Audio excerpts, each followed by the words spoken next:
जय हिंद दोस्तों हम लोग सीटेट 2022 के लिए मैथ्स कंप्लीट कर रहे हैं, जिसके अंतर्गत हम सीटेट के प्रीवियस ईयर एग्जाम्स के मैथ्स के क्वेश्चन सॉल्व कर रहे थे। आइए आज हम इस वीडियो में देखने वाले हैं 27 दिसंबर 2021 को जो पेपर फर्स्ट हुआ था उसमें जो सीटेट के मैथ्स के क्वेश्चन आए थे उन्हें यहाँ पे डिस्कस करते हैं। तो आइए वीडियो को शुरू करते हैं और देखते हैं कौन कौन से क्वेश्चन आए थे और उनको कैसे हम आसानी से सॉल्व कर सकते हैं। तो यहाँ पे जो पहला क्वेश्चन मैंने लिया है वो क्वेश्चन था, एक स्कूल के सभागार में 2/7 लड़कियां हैं। यदि लड़कों की संख्या लड़कियों की संख्या से 111 अधिक है तो विद्यालय सभागार में कितने लड़के हैं। ठीक है, लड़कों की संख्या पूछ रहा है। अब देखो, इसको क्वेश्चन को हम एक्स मान के ये लगा सकते हैं, और अगर आपको एक्स नहीं मानना है तो इसको बहुत ही आसान तरीके से लगा सकते हैं। देखिए, जो टोटल संख्या है नीचे वाली दे रखी है, ठीक है, जो हर दे रखा है आप टोटल संख्या मान लीजिए। तो यहाँ पर जब टोटल छात्र होंगे, ठीक है, टोटल स्टूडेंट होंगे, उनकी संख्या हम मान लेते हैं हम 7 अनुपात में थी। ठीक है, ये हम अनुपात में मान रहे हैं। अब उसने कहा है इसमें से 2/7 लड़कियां हैं, तो और बाकी बचे हुए क्या होंगे, लड़के होंगे। देखिए, इसको 2 भागों में बांटा गया है, एक तो बॉयज होंगे, ठीक है, और दूसरी होंगी गर्ल्स। ठीक है, दूसरी होंगी गर्ल्स। तो जो गर्ल्स की संख्या है, लड़कियों की संख्या, वो 2 अनुपात में है, तो ये है हमारा 2। और जो बॉयज़ की संख्या है वो कितनी, देखिए 7 अगर टोटल हमने माना है तो 2 बॉयज़ हो गए, सॉरी 2 गर्ल्स हो गई, तो बॉयज़ की संख्या बनेगी आपकी 5 अनुपात में, 5 और 2 7 अनुपात है ना। तो ये गर्ल्स की संख्या 2 अनुपात में है, तो बॉयज़ की संख्या 5 अनुपात में होगी।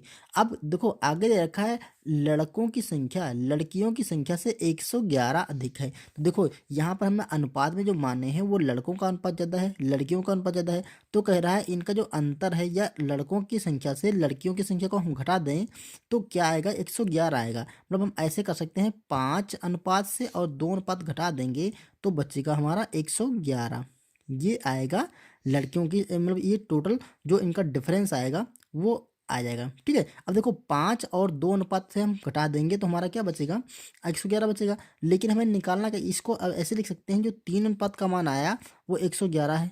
ठीक है, और तो देखिए 3 अनुपात का मान 111 है। तो हमें क्या पूछ रहा था, वो कह रहा था कि लड़के कितने हैं, बॉयज़ की संख्या पूछ रहा था। तो बॉयज़ का अनुपात कितना है, 5 अनुपात है। तो देखिए 3 अनुपात का मान दे रखा है 111, तो 5 अनुपात का मान हम निकाल देंगे 111, और ये जो 3 है इसको बराबर, इसके बराबर के अगली साइड आएगा तो ये नीचे पहुंच जाएगा। और 5 अनुपात निकालना तो इसको मल्टीप्लाई कर देंगे 5 से, इसे कैलकुलेट कर लेंगे। तो 3 से काटेंगे तो 3, देखो 3 3 9, 2 बचेगा, 21 हुआ, 3 से 23। तो ये जो आपका आ गया वो 37 गुणा 5। तो देखो 5 7 35 का 5, और 5 3 15, और 16 17 18, मतलब 185 जो संख्या आएगी वो आपके बॉयज़ की होगी। मतलब 5 अनुपात में बॉयज़ थे तो बॉयज़ की संख्या आएगी 185। ठीक है, तो ऑप्शन देखिए, ऑप्शन हमारा डी सही हो रहा है, 185। अगला क्वेश्चन देखते हैं। क्वेश्चन है, एक विभाजन के प्रश्न में भाजक भागफल का 6 गुना और शेषफल का 2 गुना है। यदि शेषफल 6 है तो संख्या क्या होगी। ठीक है, शेषफल 6 दे रखा तो संख्या निकालनी है। दोस्तों आपको पता होगा कि जो इसका फार्मूला होता है, भाज्य बराबर जो संख्या होती है उसको हम बोलते हैं भाज्य। तो भाज्य बराबर होता है भाजक गुणे भागफल प्लस शेषफल। ये फार्मूला होता है भाज्य या संख्या निकालने का। जैसे देखिए, हमें अगर ऐसे भाग करते हैं तो जो यहाँ पर होता है, ये भाज्य हमारा, यहाँ पर जो संख्या होती है भाज्य होता है, यहाँ पर भागफल आता है, यहाँ पर भाजक होता है, और नीचे शेषफल बचता है। तो ये कुछ इस टाइप से हम शेड्यूल होता है। देखिए हम इसमें मान रख करके हम निकाल सकते हैं भाज्य या संख्या कितनी है। लेकिन हमें देखिए यहाँ सारे मान तो पता नहीं है, तो सबसे पहले दे रखा है शेषफल 6 है। कितना शेषफल है, 6, तो एक मान तो ये हमारा 6 मिल जाएगा। ठीक है, अगला देखिए, ये कह रहा है जो भाजक है वो भागफल का 6 गुना है और शेषफल का 2 गुना है। तो जो भाजक है वो शेषफल का कितना गुना है, 2 गुना। तो यहाँ पर भाजक, ये देखिए यहाँ पे भाजक है, तो ये जो शेषफल है इसका 2 गुना है। देखिए तो शेषफल हमारा 6 है, ठीक है, और भाजक कितना हो जाएगा, 6 का 2 गुना, क्योंकि जो भाजक है वो शेषफल का 2 गुना है। तो यहाँ पर देखिए इसका 2 गुना करेंगे तो 6 का, तो ये कितना हो जाएगा, ये हमारा 12 हो जाएगा। ठीक है, अब हमें भागफल पता करना है। देखिए यहाँ पर एक चीज़ और देखिए, भाजक भागफल का 6 गुना है। ठीक है, भागफल का 6 गुना, या हम ऐसे लिख सकते हैं, जो हमारा भाजक है, ठीक है, वो बराबर होगा 6 गुणे भाग फल। ये 6 गुणे भागफल हो जाएगा। ठीक है, अब देखो भाजक हमारा 12, क्योंकि हमने यहाँ से निकाल लिया है शेषफल का 2 गुना था, तो भाजक हमारा 12 है, तो ये हमारा 12 है, तो ये 6 गुणे भागफल। ठीक है, और यहाँ से देखिए अगर ये वाला हमें भागफल निकालना है तो ये 6 को हम बराबर के इधर ले जाना पड़ेगा, तो यहाँ से कटेगा तो ये नीचे आएगा 6 कम 6, 6 दूनी 12, तो जो हमारा भागफल होगा वो हमारा क्या आ गया, 2 आ गया। ठीक है, ये भागफल हमारा 2 आ गया, तो यहाँ पर हम लिख सकते हैं 2। ठीक है, प्लस शेषफल कर देंगे, अब हमारा यही मान हमारा निकल के आ जाएगा। तो देखिए 12 दूना 24, ये हो जाएगा हमारा 24 प्लस 6, तो ये हो जाएगा 8 6 14, देखिए 6 और 4 10, ये हो जाएगा 0 और 2 1 3, तो हमारी जो संख्या आ जाएगी वो 30 आएगी, मतलब जो भाज्य आएगा वो हमारा 30 आ जाएगा। यही क्वेश्चन का आंसर हो जाएगा। ठीक, तो ऑप्शन देखिए, ऑप्शन हमारा ए सही हो रहा है। आइए अगला क्वेश्चन देखते हैं। शिक्षक बच्चों को बताता है कि विश्व की सबसे ऊंची चोटी 828 मीटर है। जगत ने कहा कि यदि हम अपनी कक्षा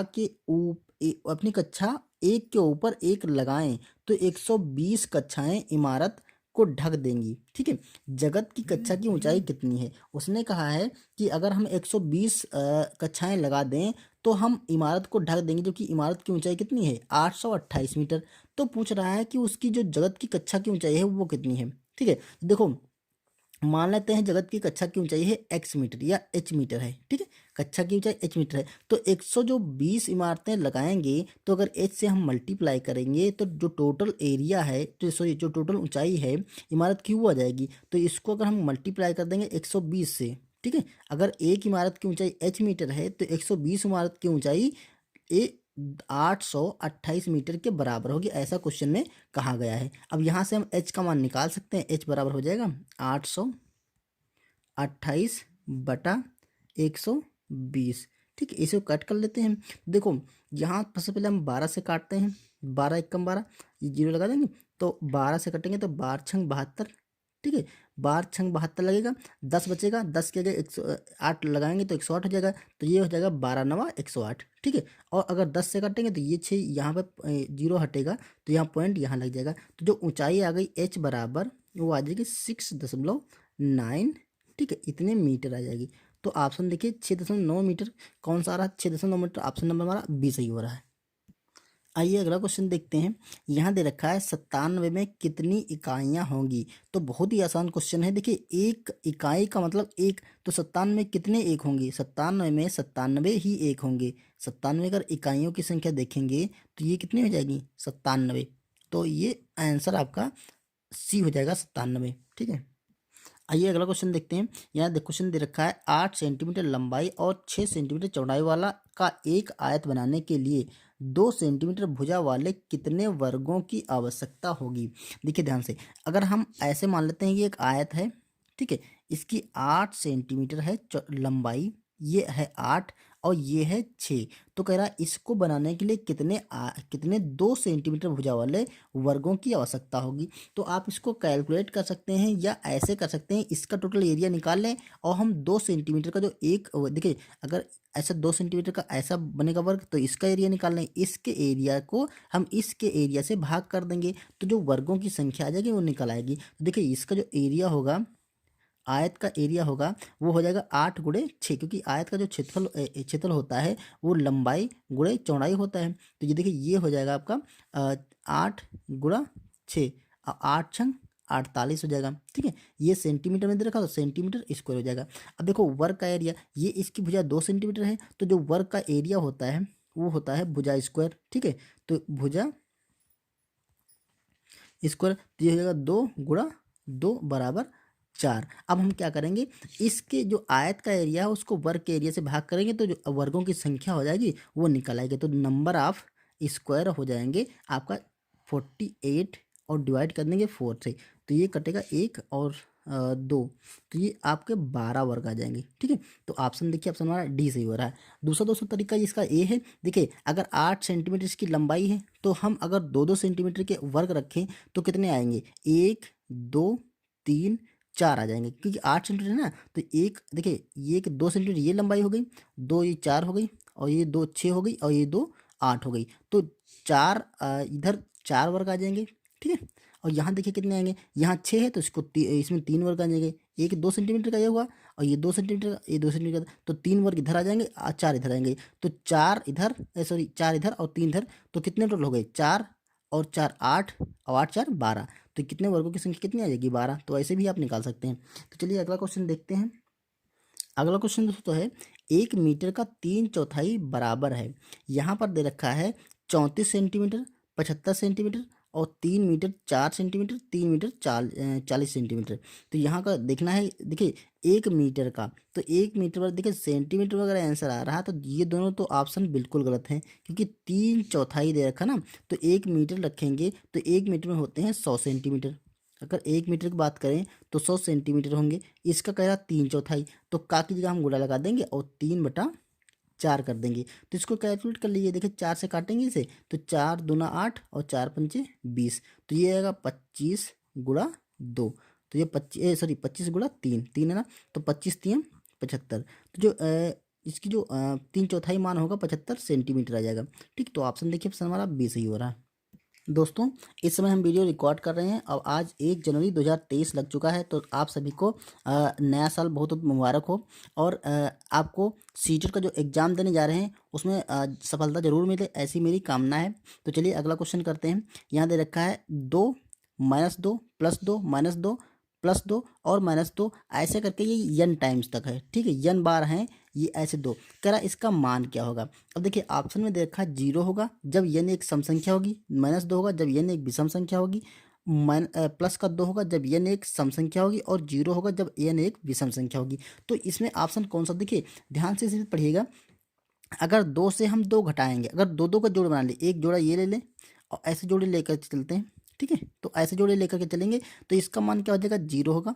यहाँ पर भी 0 आएगा, यहाँ पर भी 0, ऐसे करके जितने भी मान होंगे। लेकिन यहाँ ध्यान रहे कि इनकी संख्या जब जोड़ों में होगी, मतलब सम, देखिए यहाँ पर 2 है, ठीक है, यहाँ पर 4 है, यहाँ पर 6 हो जाएगी, फिर 8 हो गई, फिर 10 हो गई। मतलब जब n एक सम संख्या होगी, ठीक है, सम संख्या होंगी, तो ये सारे 0 बनते जाएंगे, तो इसका जो मान होगा वो 0 हो जाएगा। ठीक है, तो ऑप्शन नंबर देखिए 0 जब n एक सम संख्या है, तो हमारा आंसर तो यही सही हो जाएगा। अब अगले आंसर चेक कर सकते हैं। देखिए जब -2 आ रहा है जब n एक विषम संख्या है, तो जब n एक विषम संख्या मतलब यह विषम बार लिखा होगा, तो मतलब यहाँ पर एक जोड़ा बढ़ जाएगा। ठीक है, ये एक जोड़ा, देखिए जितने जोड़े बने हैं तो यहाँ -2 हुआ, तो अब हमें अगर विषम संख्या लेनी है तो 8 10 12 से 13 हो जाएगी, 15 हो जाएगी, 17 हो जाएगी। तो जो एक माइनस और देखिए +2 है, फिर -2 आया, फिर लास्ट में हमारा प्लस का 2 बच जाएगा, क्योंकि कितने भी जोड़ बनाएंगे, लेकिन जब अगला जोड़ा शुरू करेंगे तो अगले जोड़े का जो पहला टर्म होता है वो प्लस से शुरू होता है, प्लस से शुरू होता है ना, हर जोड़े का जो पहला टर्म है वो प्लस से शुरू होता है। तो इसका जो पहला टर्म शुरू होगा, क्योंकि विषम संख्या होगी तो एक एक्स्ट्रा होगा, तो वो एक सम संख्या होगी। ठीक है, और वो प्लस का 2 होगा, ना कि माइनस का 2। तो ये हमारा ऑप्शन गलत हो जाएगा। ठीक है, -2 नहीं, प्लस का 2 होगा। अगला देखिए यहाँ पर देख रहा +2 जब n एक सम संख्या होगी, जब ये दोस्तों एक n एक सम संख्या होगी, तो हम ऑलरेडी क्लियर कर चुके हैं, तो ये सारे पदों का मान क्या होगा, 0 होगा, क्योंकि हर जोड़ा अपने जोड़े से जो मिलेगा तो ये दोनों का कैंसिल होकर के 0 बना लेंगे। तो n जब एक सम संख्या होगी तो 0 आ जाएगा, तो हमारा ये भी ऑप्शन गलत हो गया। आइए अगला देखते हैं। यहाँ 0, उसका मान 0 होगा जब n एक विषम संख्या होगी, बिल्कुल नहीं, क्योंकि जब n एक विषम संख्या होगी तो इसमें दो की संख्या होगी वो विषम बार होगी, मतलब एक हमारा 2 बढ़ जाएगा। ठीक है, तो ये भी हमारा ऑप्शन गलत हो गया। तो ऑप्शन नंबर हम इसमें ए लगा देंगे, 0 जब n एक सम संख्या होगी। ओके, आइए अगला। गलती से रिकॉर्ड करते करते ये वीडियो पॉज हो गया और हमने इसको पूरा सॉल्व कर दिया।